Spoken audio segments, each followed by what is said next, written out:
వరంగల్ జిల్లా నర్సంపేట పట్టణంలోని ద్వారకాపేట రోడ్డులో ఉన్న సర్వే నెంబర్ 253లో నాలా ఉండగా సర్వే నెంబర్ 254లో వరద నీటిని మళ్లిస్తున్నారని మొట్ల రాజిరెడ్డి ఆరోపించారు.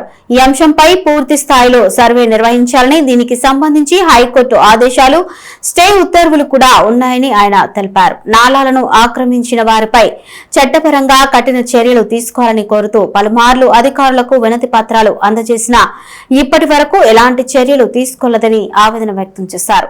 ఇప్పటికైనా సంబంధిత అధికారులు స్పందించి నాలాల ఆక్రమణలను తొలగించి బాధ్యులపై కఠిన చర్యలు తీసుకోవాలని మొట్ల రాజిరెడ్డి డిమాండ్ చేశారు.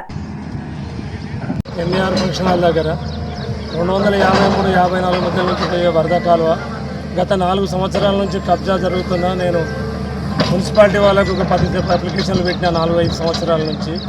దీనంతా ఆర్డీఓ దృష్టికి తీసుకుపోయాను, ఎంఆర్ఓ దృష్టికి తీసుకుపోతే వాళ్ళు గత సంవత్సరం కొలతలు తీసిచ్చి సర్వే చేయించారు. సర్వే నక్ష ప్రకారం వరద కాలువ ఇగో దీని ప్రకారం ఎంఆర్ఓ గారు వరద కాలువను పూర్తిగా వేరే వాళ్ళు కబ్జా చేసిన పద్ధతులు కబ్జా చేసి నా భూమిలోకి వెళ్ళి మలిపించిండ్రు. నేను గత సంవత్సరం నుంచి ఆర్డీఓ గారిని ఒక 10 మార్లు కలిసిన, నేను కలిస్తే దాన్ని సర్వే చేయించాను కానీ సర్వే ప్రకారం వరద కాలువను నక్ష ప్రకారం తీస్తలేదు. తీయకుండా దౌర్జన్యంగా నా మీద తీసుకొచ్చి మున్సిపాలిటీ వాళ్ళు మేము ఎట్లా ఉంటే అట్లే తీస్తాం తప్ప మాకు వరద కాలువను మేము తీసేది లేదు నువ్వు అని నన్ను బలవంతం పెట్టుకుంటా గత 2 సంవత్సరాల నుంచి నా మిల్లుకు పోయే దారిని కూడా ధ్వంసం చేసి నా మిల్లుకు పోయే బాటను పూర్తిగా ధ్వంసం చేయడం వల్ల నాకు కోట్ల రూపాయల నష్టం జరుగుతున్నది.